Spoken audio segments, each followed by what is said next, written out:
In today's video, I am going to teach you how to embed video in Constant Contact email. To get started, you should already be in the Constant Contact email editor with an email open that you are actively designing. The goal here is to add a video in a way that looks clean and professional inside your message.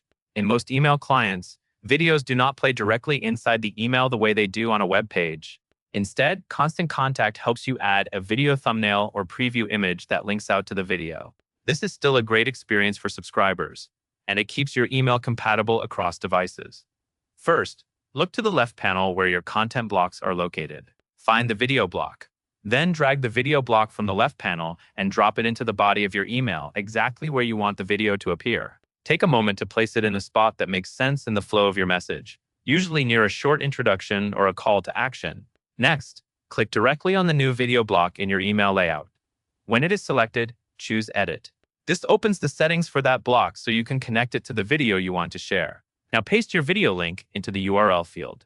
Constant Contact supports links from YouTube, Vimeo, or Wistia, so make sure your video is hosted on one of those platforms. For best results, copy the full standard share URL from the video page and make sure there are no extra spaces before or after the link when you paste it. Once the URL is in place, click Insert. Constant Contact will pull in the video information and create the video preview inside your email. After it loads, take a quick look at how it appears in the layout and confirm it is clear and easy to click. This is also a good time to keep the text around the video short and direct so readers know what they are about to watch. And that covers everything you need to know.